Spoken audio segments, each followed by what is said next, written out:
A shocking theft at a church to tell you about tonight in West Point. Just wait until you hear what they made off with. The church bell. The discovery was made this morning just before Sunday service. Tonight, as Fox 5's Rob DiRienzo reports, the church's leader is pretty shocked and confused.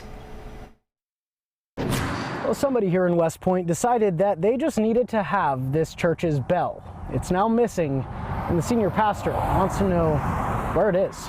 I looked over here and found that the bell was missing. Sheriff's deputies are looking for a bell bandit in Troup County. It really bothered me with someone that even steal from the church. Senior pastor Bill Blackman says his church has only been on Whitesville Road in West Point for a little more than a year. That bell meant a lot to them. We really want the bell back. It means a lot to the church, it means a lot to the congregation.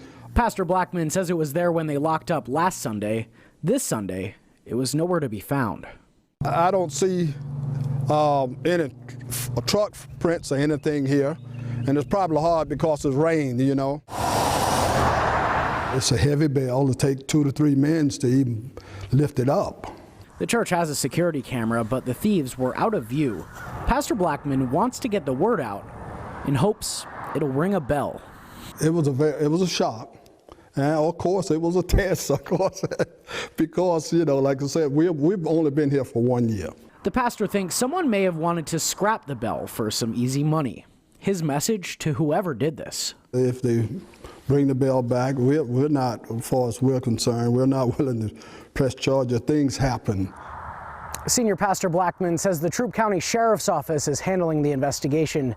If you know where his bell is, he asks, give them a call. In West Point, Rob DiRienzo, Fox 5 News.